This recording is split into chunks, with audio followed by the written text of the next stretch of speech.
Ada hantu menumpang kereta ketika pulang ke kampung. Tunggu selepas ini. Assalamualaikum warahmatullahi wabarakatuh dan salam sejahtera. Selamat datang ke channel Hai Bosku.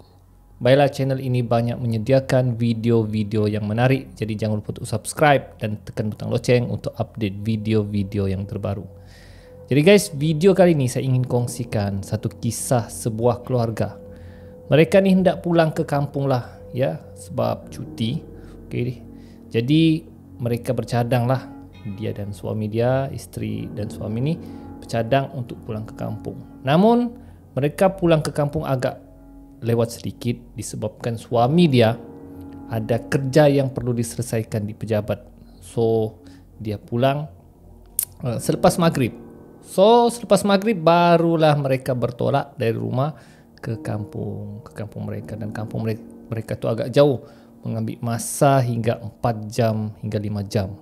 So malam senang sikit lah sebab kenderaan kurang dan jalan clear.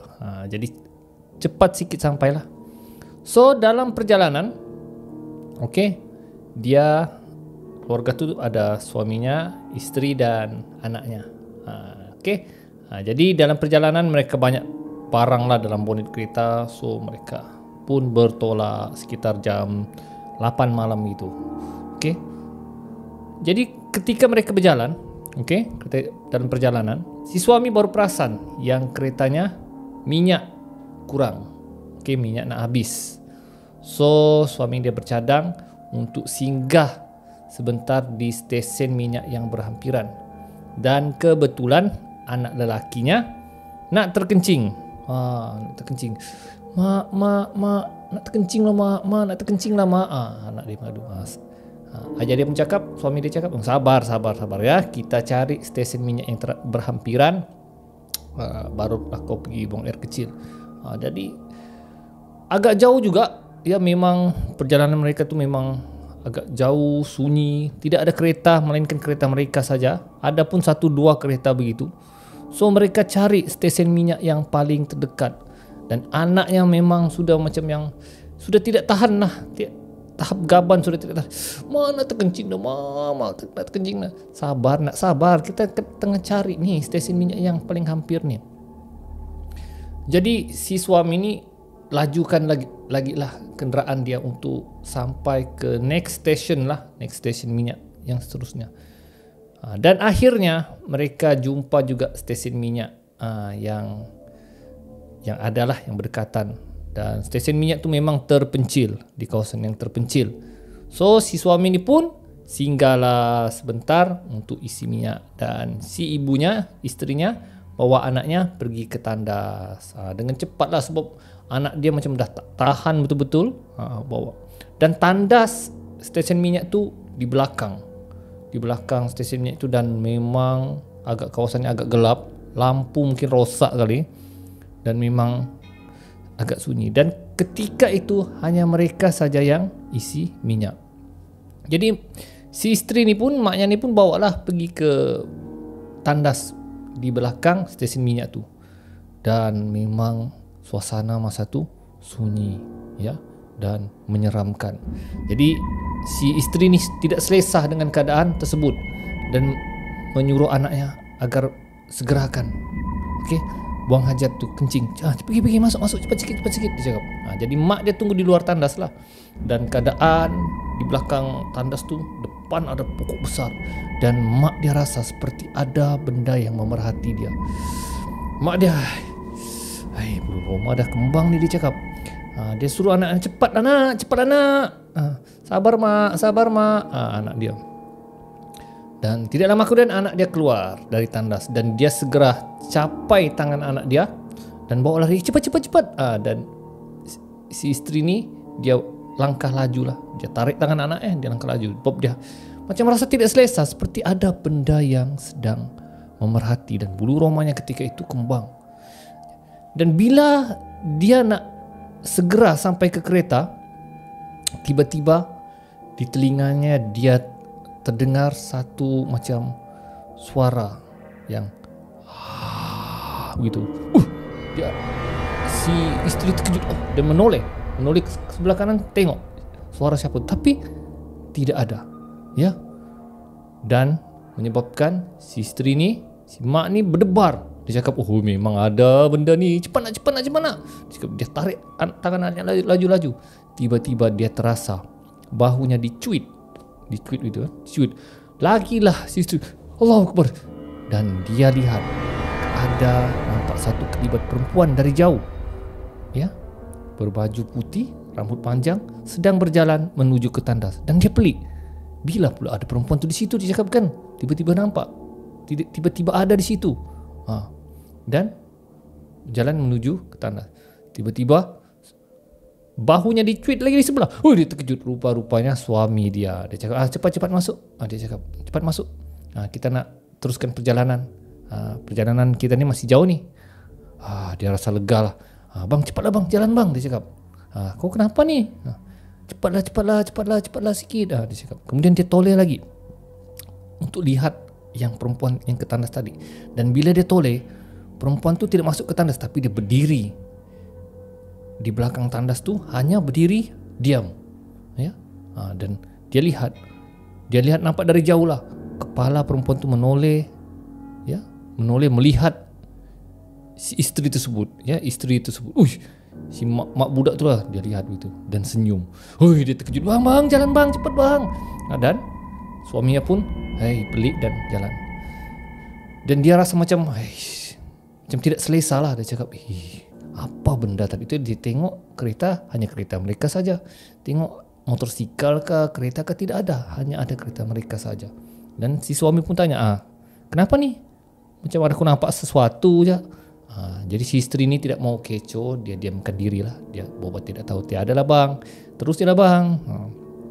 Jadi semasa jalan, tiba-tiba si anak tegur mak dia. Mak, dia cakap, mak tadi, dia cakap, masa ke tandas mak, ada seorang kakak mak.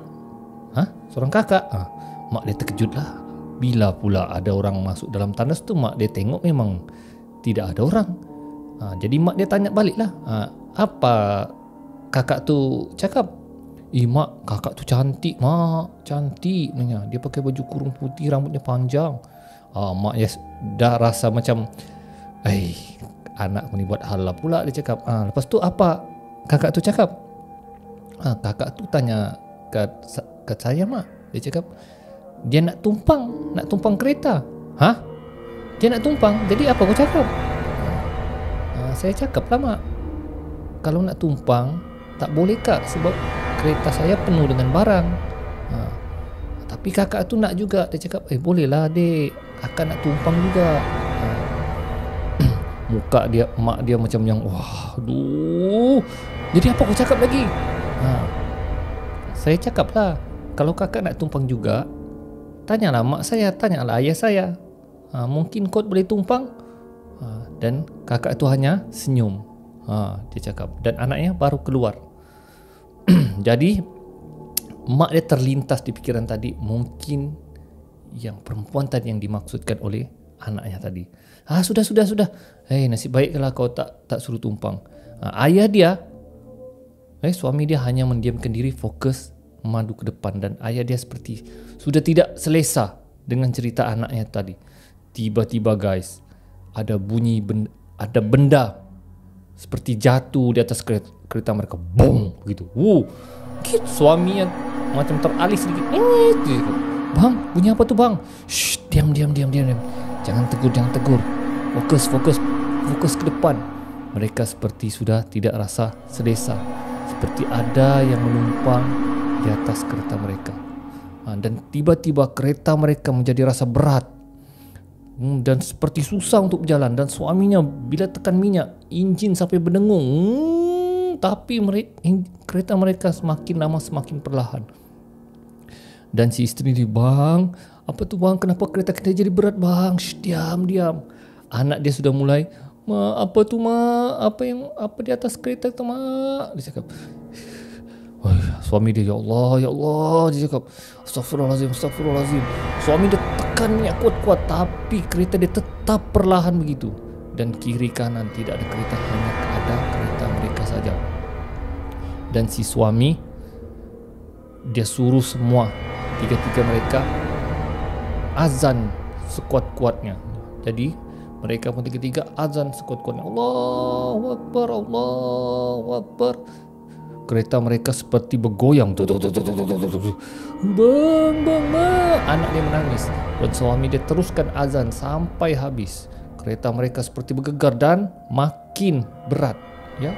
Dan suami dia terus lagi baca doa dan beristighfar banyak-banyak. Dan tiba-tiba gegaran kereta mereka itu berhenti dan keadaan menjadi sunyi. Dan tidak lama kemudian kereta mereka kembali normal seperti biasa. Dan si isteri pun, Alhamdulillah bang, apa tadi itu bang? Suami dia cakap dengar, memang benda tu hendak tumpang kereta kita, tapi oleh kerana anak kita tak nak, dia cakap dia tumpang di atas kereta kita. Jadi yang lepas ni, kalau pergi mana-mana kah, mau pergi tandas kah, kalau boleh baca doa dahulu, dia cakap. Ya, pastikan kita baca doa, ya, supaya tidak diganggu benda ni. Dan selepas tu pengajarannya, orang cakap, selepas tu mereka tidak mau lagi pergi stesen minyak yang terpencil, yang sunyi. Kalau boleh carilah yang ada ramai orang. Dan dia nasihatkan anak dia kalau nak kencing-kencing lah awal-awal sebelum jalan. Jadi guys, itulah dia kisah seram, ya, sebuah keluarga yang ditumpang oleh benda. Nasib baik benda tu tidak menonjolkan diri di depan mereka. Kalau tidak, memang mereka aksiden dan jatuh ke dalam gaung. Jadi mungkin juga banyak punca-punca kemalangan ni, ya, akibat gangguan begitu. Tidak mustahil. Dan benda tu mungkin boleh terjadi. Jadi setakat itu saja kisah seram saya kali ini. So guys, pengajarannya, banyakkan baca doa, ya. Mudah-mudahan kita dapat dilindungi daripada gangguan jin dan syaitan. Kita berjumpa lagi di video akan datang. Halo bosku. Assalamualaikum.